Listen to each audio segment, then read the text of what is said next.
Hello students, myself BL Chaudhary, team botany CLC Sikar. और कैसे हो बेटा जी? बढ़िया, सब अच्छे मस्त होकर पढ़ाई कर रहे हो? तो हाँ भैया, टाइम टेबल के अकॉर्डिंग, बिल्कुल स्टडी आवर के अकॉर्डिंग अभी वीडियो लेक्चर को पॉज करके अच्छे से देखकर और फिर दिन में NCERT word to word NCERT पढ़कर ट्यूशन प्रैक्टिस ज़रूर करना और रिवाइज करना, है ना। तो आज स्वागत है आपका लेक्चर 9 में। क्लियर? तो बेटा अपन आपको प्रीवियस लेक्चर में बता रहे थे 5 किंगडम की फाइलोजेनी। तो मैंने आपको बैलून स्ट्रक्चर बना दी थी कि टाइप ऑफ सेल, तो 2 कैटेगरी, प्रोकैरियोट और यूकैरियोट। सभी प्रोकैरियोट को मोनेरा में, और फिर जो यूकैरियोट तो फिर थैलस का ऑर्गेनाइजेशन यूनिसेलुलर यूकैरियोट है, जो भी यूनिसेलुलर फॉर्म ऑफ प्रोटिस्टा में। बाकी 3 आपके क्या हैं? मल्टीसेलुलर। बात को समझे? और 3 आपके मल्टीसेलुलर हैं। और उसके बाद आप समझ रहे हैं बेटा कि प्लांटी और फंजाई, जो प्लांटी, फंजाई और एनिमेलिया। यस, तो बहुत अच्छे से आपने टेबल भी NCERT के अंदर आपने देखी होगी 5 किंगडम क्लासिफिकेशन की। बहुत ही एडवांस था और आधुनिक और रिसेंट। और अब NCERT ओनली किसको फॉलो करती है? 5 किंगडम क्लासिफिकेशन सिस्टम को, क्योंकि अलग अलग क्लासिफिकेशन सिस्टम में अलग अलग प्रारूप हैं। यस बेटा, तो देखो 5 किंगडम क्लासिफिकेशन बेटा आपको ये भी समझाता है कि भाई ये ऐसे इस वे के अंदर जो फाइलोजेनी चली, ये मोनेरा, क्लियर, मोनेरा, और बेटा देखो ये प्रोटिस्टा, क्लियर। और उसके बाद अपन बात करते हैं कि इसके बाद ये 3 किंगडम आपकी बात हो गई, 3 किंगडम की। तो ये अपना बात हो रहा है कि प्लांटी, फंजाई, फंजाई और एनिमेलिया। यस बेटा, तो देखो मोनेरा, प्रोटिस्टा, प्लांटी, फंजाई और एनिमेलिया। यस, अब देखो बेटा कि जो इस पृथ्वी पर सबसे पहले जो 5 जगत का आधार लिया गया था वो टाइप ऑफ सेल। तो 2 कैटेगरी सेल की बेटा, प्रोकैरियोटिक और यूकैरियोटिक। आपने सुना होगा, पढ़ा होगा कि जब केंद्र की झिल्ली नहीं हो और मतलब स्टोन प्रोटीन भी नहीं हो, स्पेशली केंद्र की झिल्ली नहीं हो, क्लियर, और फिर DNA की पैकेजिंग भी नहीं हो, यानी क्रोमोसोम भी नहीं बने, गुणसूत्र भी नहीं बने और केंद्रीय झिल्ली भी नहीं, सुविकसित केंद्रक नहीं हो, तो अस्पष्ट आदिम केंद्र को तो आपके होते हैं मोनेरा में सारे इंक्लूड होते हैं। नहीं, वो सारे आपके होते हैं बेटा क्या? प्रोकैरियोट्स। वो सारे बेटा जी क्या होते हैं? प्रोकैरियोट्स होते हैं। बात को समझे? क्लियर। अब ये लो, सभी प्रोकैरियोट्स, जो भी प्रोकैरियोट्स होगा, चाहे वो बैक्टीरिया, पहले आर्कियोबैक्टीरिया थे, फिर यूबैक्टीरिया में चाहे बैक्टीरिया हो और चाहे साइनोबैक्टीरिया हो, तो ये बेटा आपके प्रोकैरियोट्स की बात हो गई। और यहाँ अपन बात उठा कि आपकी बेटा क्या होगी? यूनिसेलुलर यूकैरियोट्स, यूनिसेलुलर यूकैरियोट्स की बात हो गई। यस, और आप समझ सकते हैं कि यहाँ आपकी बात हो गई मल्टीसेलुलर यूकैरियोट्स, मल्टीसेलुलर यूकैरियोट्स की बात हो गई। बात को समझे? तो बेटा आप समझ रहे हैं कि ये बात आपकी हुई। अब सुने, देखो कैसे फाइलोजेनी हुई। आप जानते हो बेटा कि सबसे पहले जीवन की उत्पत्ति हुई। तो पृथ्वी के ऊपर जीवन की उत्पत्ति हुई, तो आप भी समझ पा रहे हैं कि न्यूक्लियो प्रोटीन के झुंड बने। तो सबसे पहले वो थे वायरस, फिर वायरस बने, लेकिन वायरस अपने आप में स्वतंत्र अस्तित्व के रूप में जीवित नहीं था। तो धीरे धीरे अपन बात रही कि एवोल्यूशन चला, और पहली जीवित सेल पृथ्वी बनी जो प्रोटोसेल थी, प्रोकैरियोट बनी, आया ना। तो आप समझ पा रहे हैं बेटा कि सबसे पहली जीवित सेल फिर प्रोकैरियोट सेल बनी। तो आप समझ पा रहे हैं बेटा कि ये जीवन के रूप में आई। फिर सेल की 2 कैटेगरी स्थापित हुई, एक प्रोकैरियोट और एक यूकैरियोट। इसका मतलब पृथ्वी के ऊपर जो प्रथम जीवन आया वो किस रूप में आया बताओ? प्रोकैरियोट्स के रूप में। किस रूप में आया बताओ? प्रोकैरियोट्स के रूप में। सही, यानी प्रोकैरियोट्स के रूप में, प्रोकैरियोट्स, यानी स्पेशली अपन कहें कि जीवाणु, प्रोकैरियोट्स के रूप में। अब आप जानते हो बेटा कि प्रोकैरियोट सेल से ही यूकैरियोट की उत्पन्न हुई। तो सबसे पहले सरलतम यूकैरियोट्स यानी एकोशिकीय यूकैरियोट्स आए। सरलतम यूकैरियोट्स यानी एकोशिकीय यूकैरियोट्स आए। अब वो पादप समान कोशिका भी हो सकती थी और जंतु समान भी हो सकती थी। और आप समझ सकते हैं कि इन सभी यूनिसेलुलर यूकैरियोट्स को आपने किस में रखा? प्रोटिस्टा में। सही बेटा। और उसके बाद बहुकोशिकीय यूकैरियोट आए। तो बेटा बहुकोशिकीय यूकैरियोट जो आए वो आप समझ पा रहे हैं कि प्लांटी, फंजाई, एनिमेलिया। अब ये तीनों का साथ साथ सरलतम से जटिलतम का उद्भवन हुआ, साथ साथ सरलतम से जटिलतम की ओर उद्भवन हुआ। बात को समझे कि जैसे अपन बात रहे कि प्लांटी के अंदर सबसे पहले बहुकोश के लिए थैलोफाइटा, फिर ब्रायो, वैसे ही फंजाई में फाइको, साथ साथ में एस्को है, और ऐसे अपन बात एनिमेलियम नॉन कोडेट से कोडेट। तो बिल्कुल साथ साथ अपन बात रहे इनका जैव विकास चला पृथ्वी के ऊपर। बात को समझे। और इस प्रकार आप जानते हो कि पृथ्वी के ऊपर सरलतम से जटिलतम, सरलतम से अपन किसकी ओर आए, जटिलतम जीवन की ओर आए, है ना बेटा। तो अपन किधर आए बताओ, सरलतम से किधर आए, जटिलतम जीवन की ओर आए बेटा। यस। अब मेरी बात सुनो, देखो बेटा कि यहाँ पर अगर अपन एक बात करें कि देखो बताओ 5 जगत अवधारणा में, अपन अगर क्वेश्चंस की बात करें, बताओ 5 जगत अवधारणा में कितने जगत प्रोकैरियोटिक संगठन रखते हैं। तो केवल एक रखता है, Monera, protista, Plantae, fungi, animalia में यूकैरियोटिक संगठन है। तो क्वेश्चन पूछा जाए कि बताओ 5 जगत वर्गीकरण में कितने जगत प्रोकैरियोटिक संगठन प्रदर्शित करते हैं, तो एक जगत करता है मोनेरा। आप उस एनसीईआरटी टेबल में भी देखोगे तो वहां एक जगह प्रोकैरियोट लिख रखा है, बाकी 4 जगह यूकैरियोटिक लिख रखा है। सही। फिर मैं कहूं कि कितने जगत यूकैरियोटिक संगठन करते हैं, तो 4, प्रोटिस्टा, प्लांटी, फंजाई, एनिमेलिया। बोलो करते हैं ना। फिर मैं कहूं कि यहां तो एकोष्की यूकैरियोट है, ये मल्टीसेलुलर यूकैरियोट है। ये कैसे है बताओ, मल्टीसेलुलर यूकैरियोट, बहुकोशिकीय यूकैरियोट है। तो बेटा देखो अपन बात रहे कि ये आपके हैं बहुकोशिकीय यूकैरियोट। सही।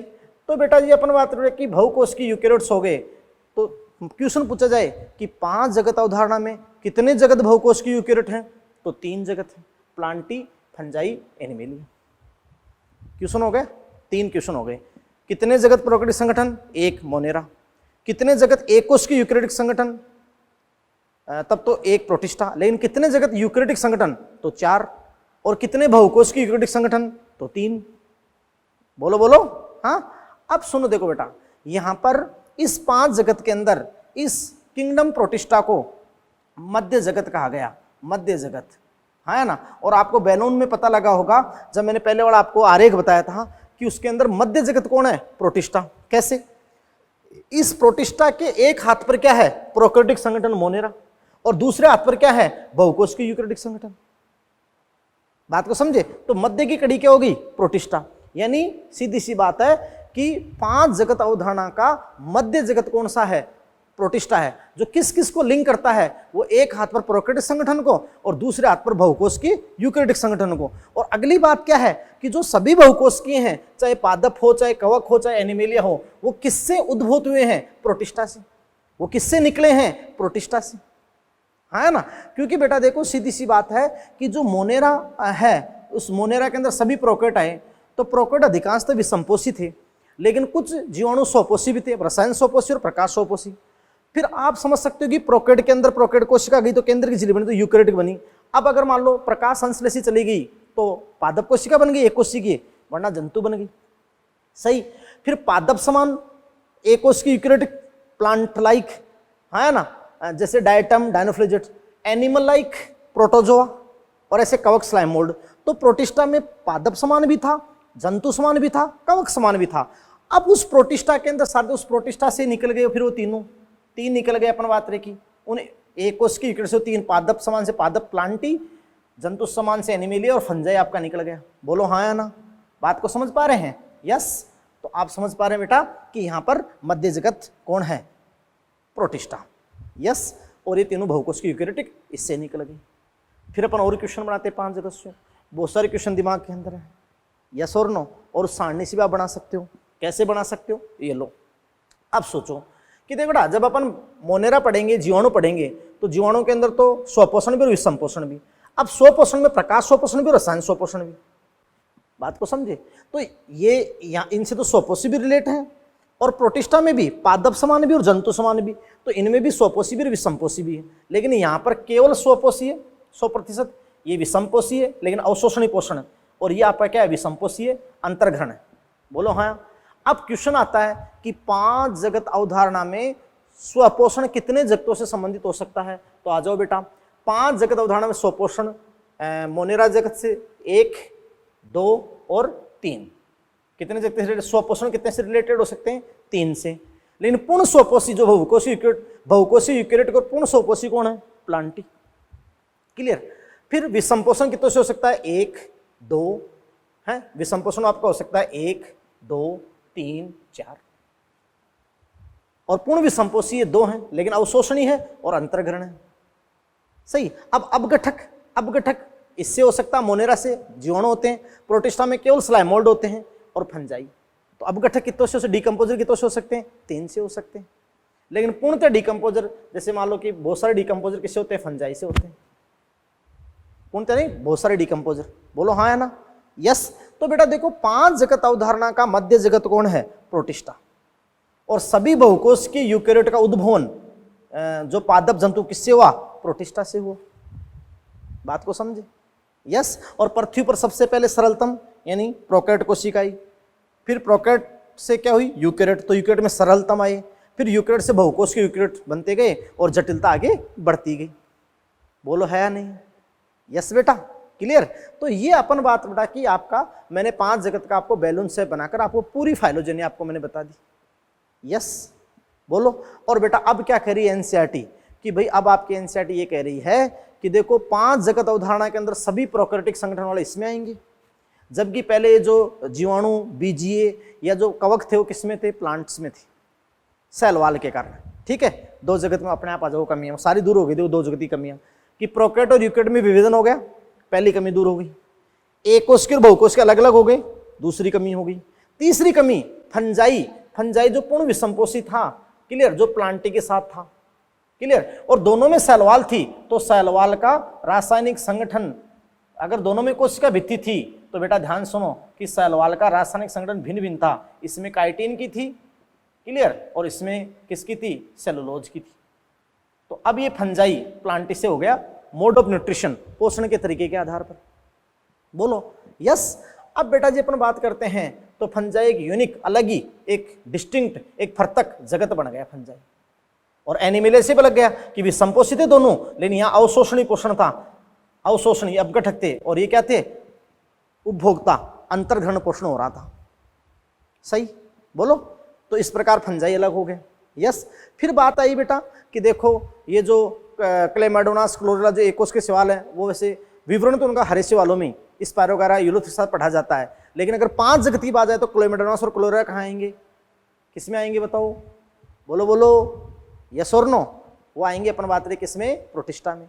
और बेटा जी बात करूं मैं आपको कि जो प्रोटोजोन्स थे, और स्पेशली अपन बात रहे कि अमीबा पैरामीशियम थे, तो अमीबा पैरामीशियम पहले एनिमेलिया में थे, एनिमल्स थे, लेकिन अपन बात रहे फिर 5 जगत के अंदर वो किसमें आ गए, प्रोटिस्टा में आ गए, लेकिन वो जंतु समान, किस समान, जंतु समान। तो पूरा आप अपना दिमाग लगाकर पूरी वर्ड टू वर्ड आप अपन बात रहे की थ्योरी और एक एक शब्द को आप ध्यान देकर और उसको बात करें, क्लियर। अब अपन बात करेंगे बेटा कि जो 5 किंगडम क्लासिफिकेशन है, तो 5 किंगडम क्लासिफिकेशन की डीमेरिट्स क्या है ना, शॉर्ट कमिंग क्या है, यस। और आप समझ रहे हैं कि 5 जगत अवधारणा की कमी क्या है, क्लियर। तो देखो 5 जगत अवधारणा की बेटा मैं आपको डीमेरिट्स बताता हूँ, एक आधी कमी है। पहली अपन बात करें बेटा कि 5 जगत अवधारणा की जो कमी है वो ये है। तो बेटा ध्यान दें कि जो 5 किंगडम की डीमेरिट्स हैं तो वो क्या क्या हैं, कोई छोटे मोटे डीमेरिट है, बाकी बहुत अच्छा क्लासिफिकेशन था। आप समझ रहे हैं कि 5 किंगडम क्लासिफिकेशन में 5 जगत, तो 5 किंगडम क्लासिफिकेशन में 5 जगत अवधारणा में वायरसेज, विरोइड और प्रियॉन्स को स्थान नहीं दिया गया, क्योंकि अपने आप में वायरसेज और विरोइड में कोई सेलुलर स्ट्रक्चर नहीं है, कंप्लीट सेल स्ट्रक्चर नहीं है, यस और नो। तो बेटा आप समझ रहे हो कि 5 किंगडम क्लासिफिकेशन में वायरसेज, विरोइड और प्रियॉन को स्थान नहीं दिया गया, लाइकेन को भी इस वर्गीकरण में सम्मिलित नहीं किया गया, यस और नो बेटा। इसके अलावा अपन बात करते हैं कि किंगडम मोनेरा तथा प्रोटिस्टा ऑटोट्रॉफ भी और हेटरोट्रॉफ दोनों को सम्मिलित करते हैं, यानी बेटा आप समझ रहे हैं कि ऑटोट्रॉफ भी हैं और हेट्रोट्रॉफ, यानी हेट्रोजिनस ग्रुप, दोनों हेट्रोजिनस ग्रुप को, हेट्रो यानी विषम, हेट्रोजिनस ग्रुप्स को सम्मिलित करते हैं, क्लियर, कि दोनों में ही ऑटोट्रॉफ से कुछ बैक्टीरिया ऑटोट्रॉफ हैं, फोटोसिंथेटिक हैं, और मोस्ट ऑफ बैक्टीरिया क्या है, हेट्रोट्रॉफ्स हैं। ऐसे प्रोटिस्टा में जो प्लांट लाइक प्रोटिस्ट हैं वो ऑटोट्रॉफ्स है, प्लांट लाइक सेल है ना, डायटम और डायनोफ्लेजेट्स, जबकि प्रोटोजोन्स क्या है, हेट्रोट्रॉफ्स हैं। तो ऐसे अपन बात रहे कि अभी भी उनमें हेट्रोजिनस ग्रुप थे, हेट्रोजीनस। लेकिन बेसिस क्या था? बेसिस तो ये था ना 5 किंगडम का कि टाइप ऑफ सेल तो प्रोकैरियोट जो भी होगा वो मोनेरा में आएगा और एकोसिक यूकेरियोट होगा वो किस में आएगा? प्रोटिस्टा में। तो उसके अकॉर्डिंग तो सही था, लेकिन वो बताया जा रहा है कि भाई हेट्रोजीनस ग्रुप है। यस और नो बेटा? तो ये कुछ अपन बात बेटा कि हाँ, और बाकी क्लेमेडोनास और क्लोरेला को तो कहाँ आना चाहिए? अकॉर्डिंग 5 किंगडम कहाँ आना चाहिए? अकॉर्डिंग 5 किंगडम कहाँ होना चाहिए? उन प्रोटिस्टा में। बाकी विवरण कहाँ है? ग्रीन एल्गी में। यस, लेकिन ईस्ट जो एकोस के होते हुए फंजाई में था, ईस्ट बेटा जो एकोस के होते हुए कहाँ था? ईस्ट जो यूनिसेलुलर फंजाई है, एकोस के कवक है, यूनिसेलुलर फंजाई। ईस्ट जो एक कोशिकीय कवक है, एक कोशिकीय कवक। अब वो एक कोश, हाँ बेटा, ईस्ट जो यूनिसेलुलर फंजाई एक कोशिकीय कवक है, फिर भी वो कहाँ है?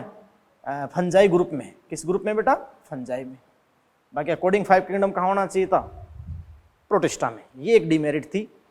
तो ये सारी अपन बात करा कि डीमेरिट ऑफ 5 किंगडम क्लासिफिकेशन हो गई, शॉर्ट कमिंग हो गई, कमियां हो गई। बात को समझ रहे हैं? यस। अब देखो बेटा, सेलुलर लाइफ फॉर्म के अकॉर्डिंग, कोशिकीय प्रारूप के अकॉर्डिंग अब अपन आएंगे किसके ऊपर? 6 किंगडम भी एक आया था, डोमेन है ना, 6 किंगडम या 3 डोमेन।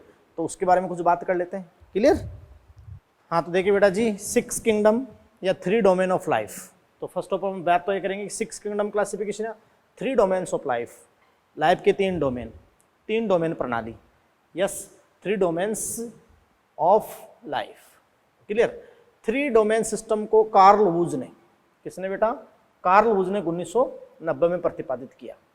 3 डोमेन सिस्टम को कार्ल वूज ने, कार्ल वूज, क्लियर बेटा? कार्ल वूज साइंटिस्ट ने 1990 में प्रतिपादित किया, है ना बेटा? आफ्टर 5 किंगडम क्लासिफिकेशन जो 1969 में आया था। यस। अब बेटा देखो, इन्होंने कोशिकीय जीवन प्रारूप को, जो कोशिकीय जीवन प्रारूप था सेलुलर लाइफ फॉर्म, उसको 3 डोमेन में विभक्त किया। इससे पहले बेटा देखो, कोशिकीय जीवन प्रारूप 2 ही फॉर्म में था, प्रोकैरियोट और यूकैरियोट। तो मोनेरा प्रोकैरियोट, बाकी 4 क्या? यूकैरियोट। लेकिन इन्होंने अपने कोशिकीय जीवन प्रारूप को, सेलुलर लाइफ फॉर्म को 3 डोमेन में विभक्त किया, जो क्या क्या है? डोमेन सिस्टम, डोमेन तंत्र या डोमेन प्रणाली। डोमेन तंत्र। तो बेटा जी देखो कि जो डोमेन सिस्टम है उसमें अपन बात करते हैं कि जैसे फर्स्ट आपका डोमेन हो गया आर्किया, बैक्टीरिया और यूकेरिया। तो आर्किया हो गया, बैक्टीरिया हो गया और क्या हो गया? यूकेरिया हो गया। ये 3 डोमेन हो। क्यों? क्योंकि बेटा इन्होंने जो किंगडम मोनेरा है, किंगडम मोनेरा के अंदर आर्कियोबैक्टीरिया और यूबैक्टीरिया होते हैं। तो इन्होंने आर्कियोबैक्टीरिया और यूबैक्टीरिया को अलग अलग में विभक्त किया। क्यों? क्योंकि उनमें मेजर डिफरेंस होते हैं। क्यों भाई? देखो बेटा, मोनेरा में जितने भी बैक्टीरिया होंगे, मोनेरा के अंदर जितने भी बैक्टीरिया होंगे, उन बैक्टीरिया की सेल वॉल में एक कंपोनेंट जरूर होगा, पेप्टिडोग्लाइकेन। पेप्टिडोग्लाइकेन। यस। लेकिन आप समझ सकते हैं कि जो आर्कियोबैक्टीरिया है उसकी सेल वॉल में पेप्टिडोग्लाइकेन नहीं होगा। यस बेटा। लेकिन जो आर्कियोबैक्टीरिया है, आर्कीबैक्टीरिया, उसकी सेल वॉल में, सेल वॉल किससे कंपोज नहीं होगी? पेप्टिडोग्लाइकेन, पेप्टिडोग्लाइकेन से कंपोज नहीं होगी। बात को समझे? इसलिए मेजर डिफरेंस आ गया। तो उन्होंने किंगडम मोनेरा को ही 2 डोमेन में बांट दिया, आर्किया और बैक्टीरिया। आर्किया और बैक्टीरिया, किंगडम मोनेरा को ही। ये सेपरेशन किसका हो? केवल किंगडम मोनेरा का। बात को समझ रहे हो नहीं समझ रहे हो? तो एक तो बात थी, सीधी सी बात थी बेटा, कि मेजर डिफरेंस थे कि एक तो एब्सेंस ऑफ पेप्टिडोग्लाइकेन, है ना, पेप्टिडोग्लाइकेन अनुपस्थिति किसकी? सेल वॉल में, आर्कियोबैक्टीरिया की में। और एक ब्रांच चेन लिपिड, है ना, उस अपन बात रहे कि आर्कियोबैक्टीरिया की मेम्ब्रेन में जो लिपिड था वो ब्रांच चेन लिपिड था मेम्ब्रेन में। बेटा जी अगली बात करते हैं, सेकंड आपका डिफरेंस क्या था कि आर्कियोबैक्टीरिया की प्लाज्मा मेम्ब्रेन में, प्लाज्मा मेम्ब्रेन में। तो प्लाज्मा मेम्ब्रेन में आप समझ रहे हैं कि जो लिपिड है वो ब्रांच्ड कंडीशन में, ब्रांच है ना, शाखित श्रृंखला, ब्रांच चेन लिपिड है, जो नॉर्मल आप जानते हो प्रोकैरियोट में नहीं होता है। क्लियर? तो फिर अपन बात बेटा कि अगली बात अपन बात करते हैं कि जो आर्किया ग्रुप है उसमें आप जानते हो कि 16S राइबोसोमल आरएनए जीन की सीक्वेंस के बेसिस पे भी, है ना, ये किस पर बेस्ड है? 16S आरआरएनए की सीक्वेंस के बेसिस पे भी, 16S rRNA के सीक्वेंस के बेसिस पे भी, सीक्वेंस पर भी आधारित है। तो इस प्रकार अपन बात करें कि सेलुलर लाइफ के कितने डोमेन बनाए? 3 डोमेन। फर्स्ट क्या है बेटा? Archaea, archaea. और दूसरा डोमेन क्या है? बैक्टीरिया। और तीसरा जो डोमेन क्या है? यूकेरिया। आर्किया में मोस्ट एंशियंट बैक्टीरिया, सबसे प्राचीनतम जीवाणु आते हैं, और वो किंगडम, फर्स्ट किंगडम इसको नाम दे दिया kingdom Archie bacteria, kingdom Archie bacteria. फिर बैक्टीरिया में you bacteria, bacteria cyanobacteria, you bacteria, तो ये अपन बात उठा कि किंगडम सेकंड आपको हो गया। और जो यूकेरिया है, जो यूकैरियोटिक संगठन दर्शाते हैं, तो वो अपन बात उठा कि ये फिर थर्ड हो गया, ये फोर्थ हो गया, ये फिफ्थ हो गया, ये सिक्स हो गया, यानी kingdom protista, Plantae, fungi, animalia. तो ऐसे 6 किंगडम हो गए, आर्कियोबैक्टीरिया, you bacteria, kingdom protista, Plantae, fungi, animalia. तो इसको आप चाहे 3 डोमेन प्रणाली बोल दो, चाहे 6 जगत बोल दो, बात को समझे। लेकिन बेटा देखो सीधी सी बात है कि भाई 6 जगत भी, और मैं बता दूंगा आर्कियोबैक्टीरिया बैक्टीरिया में डिफरेंस आगे, 6 जगत में भी देखो बेटा सीधी सी बात है कि 6 जगत में भी कहीं पर भी वायरस, विरोइड या लाइकेन का उल्लेख नहीं किया गया है। तो बेटा देखो चैप्टर को अपन इस वे में पढ़ते हैं कि सबसे पहले अपन एक टॉपिक पढ़ेंगे वायरस, विरोइड, लाइकेन। पहले तो अपन कुछ क्वेश्चन प्रैक्टिस करेंगे, फिर अपन वायरस, विरोइड पढ़ लेंगे, वायरस और विरोइड, जो वायरसेज वाला टॉपिक पढ़ लेंगे, क्योंकि वो लिविंग्स नहीं है पृथक रूप, स्वतंत्र रूप में, और वो ना 5 जगत में ना 6 जगत में। फिर अपन टॉपिक को 5 जगत में सारा मोनेरा, किंगडम मोनेरा स्टार्ट करेंगे। तो किंगडम मोनेरा के अंदर आर्कियोबैक्टीरिया और यू बैक्टीरिया, तो आदिम जीवाणु आर्कियोबैक्टीरिया को अलग पढ़ लेंगे, यू बैक्टीरिया में बैक्टीरिया और साइनोबैक्टीरिया, बीजीए अपन पढ़ लेंगे, बात को समझे। और उसके बाद अपन प्रोटिस्टा स्टार्ट कर देंगे, हैं। फिर अपन बात करें फंजा, आगे से आगे किंगडम अपन पढ़ते जाएंगे। तो टैक्सोन बिल्कुल सीरीज और सीक्वेंस में अपन अध्ययन करेंगे, बात को समझे। तो बेटा देखो ये आपका 6 किंगडम क्लासिफिकेशन या 3 डोमेन्स ऑफ लाइफ। तो 3 डोमेन सिस्टम को कार्ल वुज ने प्रतिपादित किया। कोशिकीय प्रारूप को 3 डोमेन में विभक्त किया, डोमेन सिस्टम, डोमेन तंत्र, आर्किया, बैक्टीरिया, यूकेरिया। मोनेरा के 2 प्रारूप बना दिया, आर्किया और बैक्टीरिया, आर्कियोबैक्टीरिया और यू बैक्टीरिया। और बाकी आपके 4 यूकैरियोट संगठन वाले किंगडम है ही है, बात को समझे। यस और नो, क्लियर है। तो ये आपके सारा जो वर्गीकरण की जगत अवधारणाएं थी, ये बेटा सारी क्लियर हो गई होंगी। यस, अब अपन बात करेंगे नेक्स्ट की। हाँ बेटा, तो देखिए कुछ क्वेश्चंस की बात करते हैं अपन। एक पहले बहुत important question, who gave the biological concept of species, जाति की जैविक संकल्पना किसने दी? क्लियर।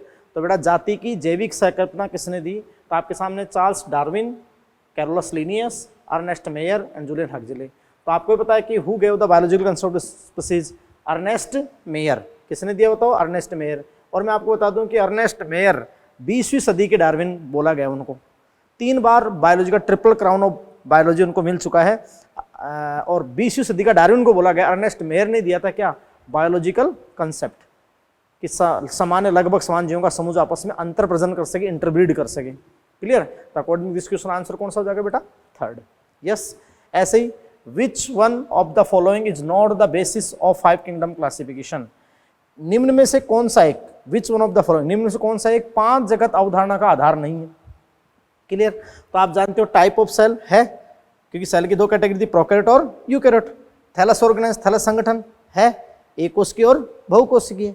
और बेटा मोड ऑफ न्यूट्रिशन, ये तो है ही है, पोषण का तरीका है ना, पोषण का तरीका। क्लियर। लेकिन देखो रिजर्व फूड मटेरियल है ना, संचित भोज्य पदार्थ। तो आप समझ रहे हैं कि संचित भोज्य पदार्थ, ये आप समझ रहे हैं कि बेटा कि 5 जगत का आधार नहीं है, क्योंकि 5 बेसिस थे यहाँ पर, type of cell, thallus organisation, mode of nutrition, mode of reproduction या इकोलॉजिकल बिहेवियर, और फाइलोजेनी। क्या बेटा? फाइलोजेनी, जाति वर्तीयता। तो इसका आंसर क्या है? इसका आंसर क्या हो जाएगा? 4 हो जाएगा। क्लियर। आंसर क्या हो जाएगा? 4। बोलो है कि नहीं? क्लियर। अब देखो क्वेश्चन, लीनियस के द्वारा प्रतिपादित वर्गीकरण की जगत अवधारणा में, लीनियस के द्वारा प्रतिपादित वर्गीकरण की जगत अवधारणा में जीवाणु यानी बैक्टीरिया की स्थिति किस जगत में है? तो बेटा जी आप जानते हो लीनियस ने सबसे पहले कौन सा किंगडम क्लासिफाई दिया? 2 किंगडम। अब 2 किंगडम पहला बेसिस क्या लेता? कोशिका भित्ति की उपस्थिति और अनुपस्थिति। बात को 2 ही जगत बनाए थे, प्लांटी और एनिमेलिया। तो बात ही नहीं, जगती 2 बनाए थे, प्लांटी और एनिमेलिया। अब बैक्टीरिया किस में रखा था? प्लांटी में रखा था। ये लो आंसर क्या हो गया? 3rd। आंसर क्या हो गया? 3rd। बोलो बेटा। अब देखो सबसे अच्छा वो आधुनिक वर्गीकरण क्या है? बेस्ट एंड मॉडर्न क्लासिफिकेशन कौन सा है? तो best and modern classification artificial कृत्रिम वर्गीकरण जो एक या दो आकारिक लक्षणों पर आधारित था, बोलो है क्या? नहीं है। फिर आप जानते हो नेचुरल क्लासिफिकेशन, हाँ ये अच्छा है लेकिन सबसे अच्छा आधुनिक नहीं है। प्राकृतिक वर्गीकरण, हाँ ये सभी आकार की पर था, प्राकृतिक संबंधों पर आधारित था। प्रैक्टिकल क्लासिफिकेशन, ना ना ये तो नहीं है, ये तो आप जानते बहुत पहले था, आर्थिक महत्व के आधार पर। ठीक है, अब आपका हो गया नेचुरल फाइलोजेनेटिक क्लासिफिकेशन, तो प्राकृतिक जातिवर्ती है। ये आपका क्लासिफिकेशन क्या है बेटा? प्राकृतिक जातिवर्ती। तो आपका आंसर क्या होगा? 4 होगा। आपका आंसर क्या होगा? 4। अच्छा, ये क्वेश्चन ऐसे भी आ सकता था कि सबसे आधुनिक या सबसे अच्छा वर्गीकरण है केवल एक या दो आकारिक लक्षणों आधारित, आकार की शारीरिक लक्षणों पर आधारित, और सबसे बेस्ट आंसर हो गया आकार की शारीरिक लक्षणों के साथ साथ जैव उद्विकासी यानी फाइलोजेनिक जातिवर्तीता पर, तो सबसे बेस्ट वही होगा। बायोसिस्टमेटिक की बात करेंगे तो इसके क्वेश्चन अकॉर्डिंग आंसर क्या हो गया? 4। आंसर क्या हो गया बेटा? 4। तो देखो सीधी सी बात है कि अब आंसर आपका 4 हो गया इसके अकॉर्डिंग, बोलो। अब देखो बेटा जी, अपन बात करते हैं कि भाई नेक्स्ट क्वेश्चन की अपन बात करेंगे कि देखो जैसे 6 जगत अवधारणा में, 6 जगत अवधारणा में, तो नेक्स्ट अगले क्वेश्चन की अपन बात करते हैं कि 6 जगत अवधारणा में आपको पता है किंगडम मोनेरा को 2 प्रारूप में बांटा गया है ना भाई, बैक्टीरिया और आर्कियोबैक्टीरिया और बैक्टीरिया में, हाँ है ना। तो किस बेसिस पे, किस आधार पे, हाँ है ना। तो आप जानते हैं कि भाई क्वेश्चन आएगा 6 जगत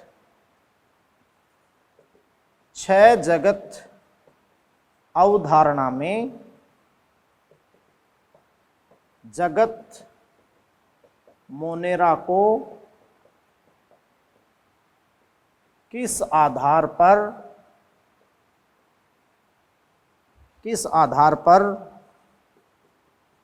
2 जगतों में बांटा गया।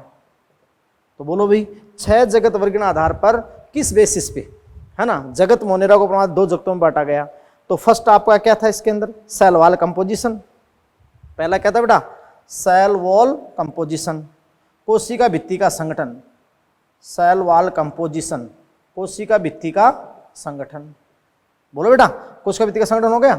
और यहां पर अपन बात करता है कि दूसरा जो लिपिड की ब्रांच कंडीशन थी, जैसे अपन ले लें कि बेटा lipid nature in plasma membrane, है ना, यानी प्लाज्मा झिल्ली में लिपिड की प्रकृति, lipid nature in plasma membrane, सही। प्लाज्मा मेम्ब्रेन लिपिड की nature, lipid nature in plasma membrane. और बेटा देखो मैं यहाँ थर्ड लिख दूं, जैसे मैं कहूँ कि स्टोर फूड, संचित भोजन, स्टोर्ड फूड यानी संचित भोजन। और मैं चौथी बात यहाँ पर कह दूं कि भाई 1 व 2 दोनों। तो यहाँ पर बेटा आपका आंसर क्या हो जाएगा? 1 और 2 दोनों। 1 और 2 दोनों। बात को समझे? क्लियर? अब देखो बेटा मैं और आगे बात करता हूँ, आपको और क्वेश्चंस की बात करता हूँ, बाकी मैंने आपको फाइलोजेनी बता ही दिया था। क्लियर? तो देखो नेक्स्ट क्वेश्चन की मैं बात करता हूँ। तो नेक्स्ट क्वेश्चन है, क्लियर, जैसे बेटा मैं बात करूँ कि सीधी सी बात है कि मैं आपको कहूँ बेटा, जैसे एकोशिकीय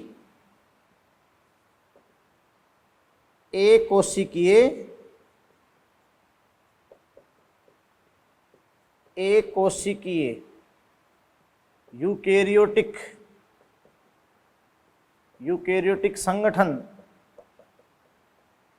दर्शाने वाले सजीव किस जगत से संबंधित हैं?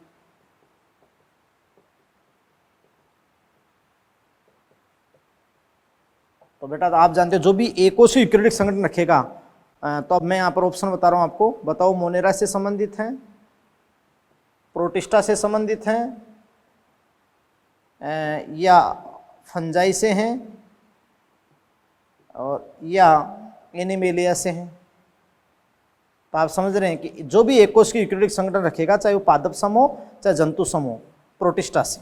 किससे संबंधित होगा? प्रोटिस्टा से। तो आंसर क्या होगा? 2। बात को समझे। अब मैं जैसे बेटा यहाँ पर और बात करूँ आपके सामने कि बेटा मैंने पूरे आपको समझाई दी कि कितने जगत प्रोकैरियोटिक संगठन रखते हैं, 1 मोनेरा बाकी 4 यूकेरियोट। कितने एकोष यूकेरियोट? 1। कितने बहुकोषीय यूकेरियोट? टोटल यूकेरियोट 4 हैं, एकोष के 1 है, बहुकोषीय कितने? 3 है। बात को समझे। मैं ऐसे कह दूंगी स्वपोषण से कितने रिलेट हो सकते? 3 हो सकते हैं, मोनेरा, प्रोटिस्टा एंड प्लांटी। मैं कह दूंगी बहुकोष की स्वपोष से कितना रिलेट हो सकता है? केवल 1 हो सकता है, प्लांटी। बोलो बोलो, बात को समझे। तो वो सारे क्वेश्चंस मैंने आपको कंप्लीट बता दिए, है ना। अब जैसे मैं बेटा आगे और बात करता हूं यहां पर, क्लियर, कि 5 जगत अवधारणा में मध्य जगत कौन सा है? 5 जगत अवधारणा मध्य जगत कौन सा? तो वो मैंने बता दिया आपको, क्या है? प्रोटिस्टा है। Yes, clear. और अपन फिर मैं क्वेश्चन आपको बताऊं बेटा, अगला क्वेश्चन कि 5 जगत अवधारणा में निम्न में से किसको सम्मिलित नहीं किया गया? तो भाई 5 जगत अवधारणा से निम्न में से किसको सम्मिलित नहीं किया गया? जैसे मैं बात करूं, पहली बात भाई किसको सम्मिलित नहीं किया गया? जैसे मैं आपके सामने बात करूं जीवाणु को, तो बेटा किया गया है, क्लियर। जैसे मैं आपके सामने बात करूं प्रोटोजोआ को, तो प्रोटोजोआ को भी किया गया है। जंतु समान प्रोटिस्टा में, ये मोनेरा में। लेकिन मैं आपके सामने बात करूं यहाँ पर कि जैसे मैं आपके सामने बात करूं बेटा कि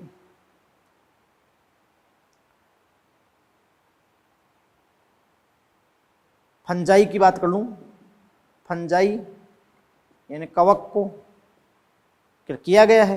लेकिन 4th में बात करता हूं वायरसेज की। बोलो, वायरसेज को किया या नहीं किया? नहीं किया। तो अकॉर्डिंग आंसर क्या हुआ? 4। तो ऐसे बेटा आप अपन बात रही बहुत अच्छे से, एनसीईआरटी के जो पीछे क्वेश्चन है, एनसीईआरटी एग्जाम्पलर के क्वेश्चन है, तो वर्ड टू वर्ड कंसेप्ट में आप बहुत अच्छी प्रैक्टिस करें। और अपन यहाँ तक आ गए।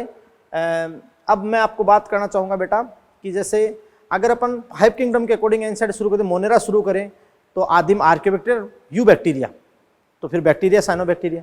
लेकिन एक बात कहते हैं भाई, जब अपन यही स्टडी कर लेते हैं ना, वायरसेज, विरोइड और लाइकेन, वायरसेज, विरोइड, जिनको 5 जगत में अवधारणा में सम्मिलित नहीं किया गया, तो अपन नेक्स्ट टॉपिक अब यहाँ पर किसका अध्ययन कर लेते हैं? वायरसेज का अध्ययन कर लेते हैं, क्लियर। तो देखिए बेटा जी, अब अपन बात करेंगे कि जो जिनको 5 जगत में स्थान नहीं दिया, वायरसेज, विरोइड की, प्रियोन की, यहाँ पर फर्स्ट टाइम अपन बात करेंगे वायरसेज की। यस, तो बेटा देखो कि वायरसेज है ना, term virus given by Pasteur, term virus given by Pasteur, है ना। ये बेटा 100% आपको यही मानना है। एनसीईआरटी में अब नहीं, मैं स्टेटमेंट चेंज कर दिया, लेकिन पहले ये क्वेश्चन कई बार कंपटीशन में आ चुका था। इतना ट्रम वायरस अगर आ जाए तो किसने दी? पाश्चर ने दी। यस, और हाँ, वायरस की खोज का श्रेय किसको दिया जाता है? एक्चुअल डिस्कवरी किसने की? डीजे इवानोस्की ने। वायरस की खोज का श्रेय किसको दिया जाता है? वास्तविक खोज किसने की? DJ Ivanovsky. डीजे इवानोस्की ने खोज की थी। और प्रथम खोजा गया जो वायरस था, प्रथम खोजा गया वायरस, तो बेटा वो प्रथम खोजा गया वायरस वो था बेटा TMV, है ना, tobacco mosaic virus, tobacco mosaic virus था। बात को समझे। अब मेरी बात सुनो बेटा कि देखो वायरस का आप जानते हो कि प्रयोगशाला के अंदर संवर्धन तो हो ही नहीं सकता है, क्योंकि मुक्त रूप से किसी भी संवर्धन माध्यम में ये अपनी प्रतिकृति तैयार नहीं कर सकता, कि स्वतंत्र रूप से कृत्रिम संवर्धन माध्यम में या प्रयोगशाला में संवर्धन माध्यम में इसमें स्वतंत्र रूप से अपनी प्रतिकृति करने की क्षमता नहीं होती है। तो फिर वायरस का केवल क्या कहते हैं? क्रिस्टलीकरण किया जा सकता है, क्लियर। तो आप जानते हैं बेटा कि वायरस का क्रिस्टलीकरण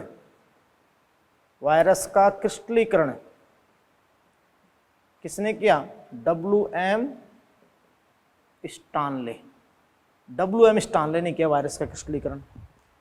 और प्रोटीन और न्यूक्लिक एसिड बने होते हैं ना वायरस, तो क्रिस्टलीकरण। और प्रथम क्रिस्टलीकरण किसका किया गया था? प्रथम क्रिस्टलीकरण किया गया था बेटा TMV, वही tobacco mosaic virus, tobacco mosaic virus. Yes और नो। इसके बाद में देखो मैं आपको बताना चाहता हूँ बेटा कि जो एक साइंटिस्ट थे अपन बात बेटा बेंजरिंग के, तो आप जानते हो कि एक साइंटिस्ट थे अपन बात बेटा कि बेंजरिनेक, इन्होंने अपन बात बेटा कि एक टर्म दिया था कॉन्टेंजियम वाइवम फ्लूडियम। तो ये आपको समझाएंगे कॉन्टेंजियम वाइवम फ्लूडियम, है ना, कंटेंजियम वाइवम फ्लूडियम, ये उन्होंने टर्म दी थी। तो बेटा देखो वायरस से रिलेटेड कंटेंजियम वाइवम संक्रामक जीवित तरल होता है। कंटेंजियम वाइवम फ्लूडियम का मतलब होता है संक्रामक जीवित तरल। मतलब अगर मान लो कि संक्रमित पौधा तंबाकू है, उसके पत्ती से अगर अपन सेल सबकोश का रस को पृथक कर लेते हैं और किसी स्वस्थ पौधे को टच करते हैं तो वो भी संक्रमित हो जाएगा। तो संक्रामक जीवित तरल की जो टर्म दी थी वो किसने दी थी? बेंजरिंग ने दी थी। यस। और बेटा अब अपन आगे बात करेंगे कि भाई वायरस के अंदर दोनों लक्षण देखे जा सकते हैं। पहले वायरस के ओवरऑल लक्षण की बात करेंगे, फिर वायरस के सजीव लक्षण क्या है, निर्जीव लक्षण क्या है, बात को समझे। और वायरस के कुछ सजीव लक्षण भी हैं, निर्जीव लक्षण भी हैं, और फिर उसकी स्ट्रक्चर क्या है, उसका कंपोजिशन क्या, उसका संगठन क्या है, ये सारी बात अपन बात उठा करेंगे। क्लियर। तो आप पूरा मतलब जो एनसीईआरटी से है वो कंप्लीटली वायरस वाला जो पैराग्राफ दे रखा है सेकंड चैप्टर के लास्ट में, उसके word to word line to line वो आप अपन पूरा स्टडी कर लें। यस। और बेटा वो स्टडी अच्छे से आप कर लें, क्लियर है, तो वो आप अच्छे से स्टडी कर लेंगे तो नेक्स्ट लेक्चर में आपको वायरस के पूरा डिस्क्रिप्शन, पूरी स्ट्रक्चर ये सारा समझा देंगे। और फिर अपन स्टार्ट करेंगे किंगडम मोनेरा, बात को समझे।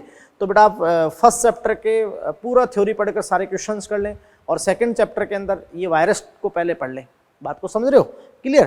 तो यहाँ पर अपन बात करेंगे कि बेंजरिंग ने दिया कॉन्टेंजियम वाइवम फ्लूडियम। यस बेटा। और कंटेंजियम वाइवम फ्लूडियम का मीन यही होता है कि मान लो एक इन्फेक्टेड प्लांट है टोबैको का, यस, और ये मान लो कि टोबैको की लीफ इन्फेक्टेड है, ये लीफ इन्फेक्टेड है, यहाँ से अपन ने क्रश्ड किया, क्रश्ड मतलब क्रश्ड कर लिया, थोड़ा सा ले लिया, और क्रश्ड करके अपने क्या ले लिया, सेल सैप, सेल सैप ले लिया, यहाँ पर कोशिका रस। यस। अब बेटा देखो इस कोशिका रस को ले जाकर अपन ने जो यहाँ अदर जो टोबैको, ये हेल्थी प्लांट था टोबैको का, हेल्थी प्लांट यानी स्वस्थ पौधा था, क्लियर। इस रस को ले जाकर अगर अपन यहाँ टच करेंगे तो ये भी इन्फेक्टेड हो जाएगा, ये भी क्या हो जाएगा, इन्फेक्टेड। तो तब इसको क्या कहा बेटा, कॉन्टेंजियम वाइवम फ्लूडियम।